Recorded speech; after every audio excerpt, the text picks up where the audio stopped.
Hai teman-teman semua, perkenalkan nama saya Elsa Alicia Salmon dari kelas 12 MIPA 2. Di sini saya akan mempresentasikan tugas fisika saya mengenai hukum 3 Newton atau hukum yang biasa dikenal dengan hukum aksi-reaksi.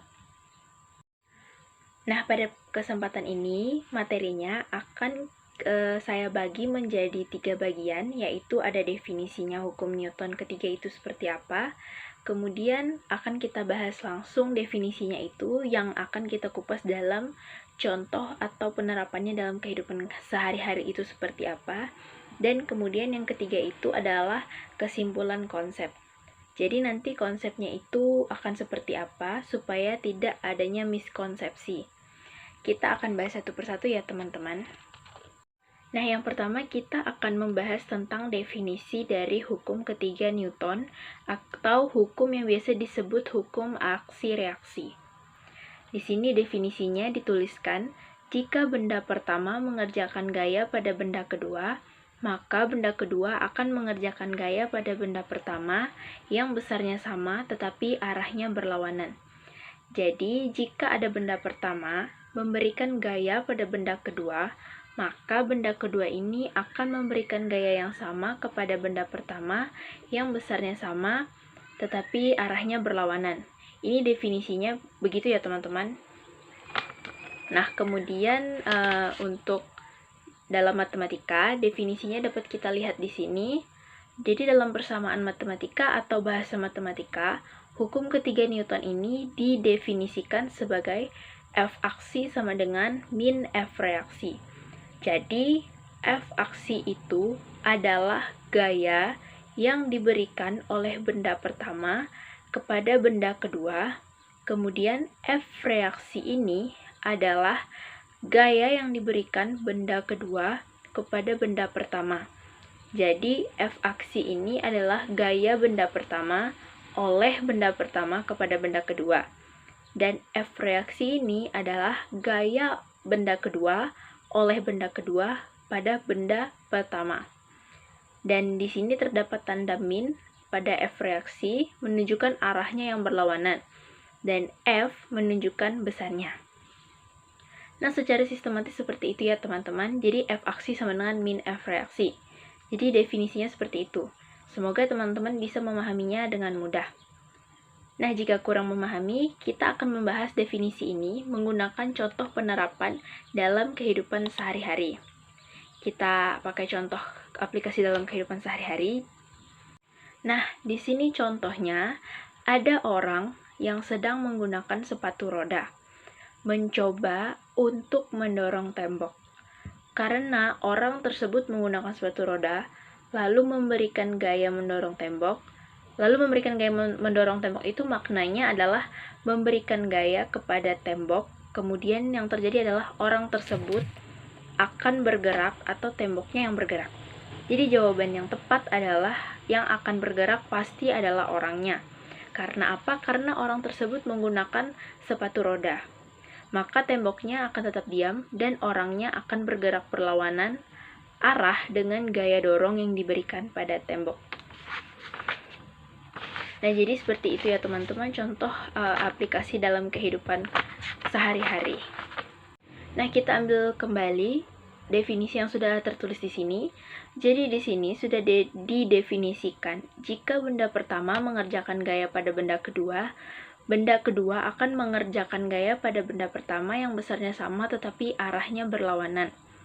Jadi maksudnya, benda pertama pada kasus ini dapat kita baca di sini yaitu orang yang bersepatu roda.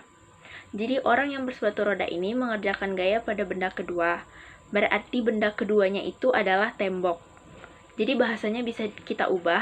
Jadi jika benda pertama dapat kita ubah menjadi orang yang bersepatu roda ya teman-teman. Jadi kalimatnya, jika orang bersepatu roda mengerjakan gaya pada tembok, maka tembok akan mengerjakan gaya pada orang yang bersepatu roda yang besarnya sama tetapi arahnya berlawanan. Jadi maksudnya, ini kan orangnya mendorong tembok. Itu artinya orang tersebut memberikan gaya. Maka tembok ini akan memberikan gaya pada orang yang bersepatu roda yang besarnya sama tetapi arahnya berlawanan. Jadi orang memberikan gaya aksi pada tembok, maka tembok saat itu juga saat gaya aksi muncul, otomatis akan muncul reaksinya. Tembok akan memberikan gaya balik yang besarnya sama, tetapi arahnya berlawanan dengan arah gaya dorong. Akibat dari reaksi inilah, orang bersepatu roda ini menjadi mundur. Seperti itu ya teman-teman. Definisinya, jadi saat orang ini mendorong atau memberikan aksi pada tembok, maka tembok akan bereaksi memberikan gaya balik yang besarnya sama kepada orang itu, tapi arahnya berlawanan, sehingga mengakibatkan orang yang bersepatu roda ini bergerak mundur. Jadi definisi dan contoh aplikasinya seperti itu. Jadi kita akan simpulkan ada beberapa yang harus kita tekankan dalam konsep hukum ketiga Newton. Kesimpulan konsep yang pertama yaitu pasangan gaya timbal balik atau serempak, bukan sebab akibat. Nah, jadi maksudnya muncul gayanya itu bersama-sama, bukan aksi dulu muncul baru setelah aksi selesai baru reaksi muncul. Nah, bukan seperti itu. Jadi ini itu pasangan timbal balik atau serempak. Jadi saat aksi ini muncul, reaksi otomatis muncul saat itu juga. Bukan malah menunggu aksi selesai baru reaksi muncul. Seperti itu ya teman-teman. Jadi kesimpulannya, F aksi sama dengan min F reaksi itu munculnya bersamaan atau serempak. Bukan menunggu aksi selesai baru reaksi muncul, begitu. Dan yang kedua itu terjadi pada dua benda berbeda, terletak pada satu garis lurus yang menghubungkan kedua benda. Jadi, antara gaya aksi dan gaya reaksi itu terletak pada satu garis lurus, bukan aksinya di atas, kemudian reaksinya di bawah. Tapi ini tuh terletak pada satu garis lurus yang menghubungkan kedua benda. Tetapi F aksinya itu berada di kanan dan min F reaksinya itu ke kiri, dan letaknya berbeda. F aksi itu di tembok dan F reaksi itu di tangan. Itu yang perlu diingat-ingat lagi. Kemudian yang ketiga, pasangan gaya memiliki besar sama, arah berlawanan. Jadi F reaksi dan F aksi dapat diubah menjadi F reaksi menjadi F aksi atau sebaliknya. Itu tidak menjadi masalah karena sama-sama merupakan pasangan gaya yang memiliki besar yang sama. Jadi pasangan gaya ini tuh besarnya sama, tekanan gaya kanan dan kirinya itu sama, disimbolkan dengan panjang vektor atau panah yang maknanya besarnya sama, atau disimbolkan F besar dan F besar, maka F besarnya sama. Namun karena dia vektor mempunyai arahnya ini yang berbeda. Kalau F aksi arahnya ke kanan, letaknya di tembok, dan F reaksi arahnya ke kiri, letaknya di kanan. Letaknya di tangan maksudnya. Jadi teman-teman, sekian dulu penjelasan saya mengenai definisi hukum Newton serta penjelasan yang telah saya jelaskan tadi. Mohon maaf jika ada salah kata atau ada kata-kata yang kurang berkenan. Atas perhatiannya saya ucapkan terima kasih. Bye-bye.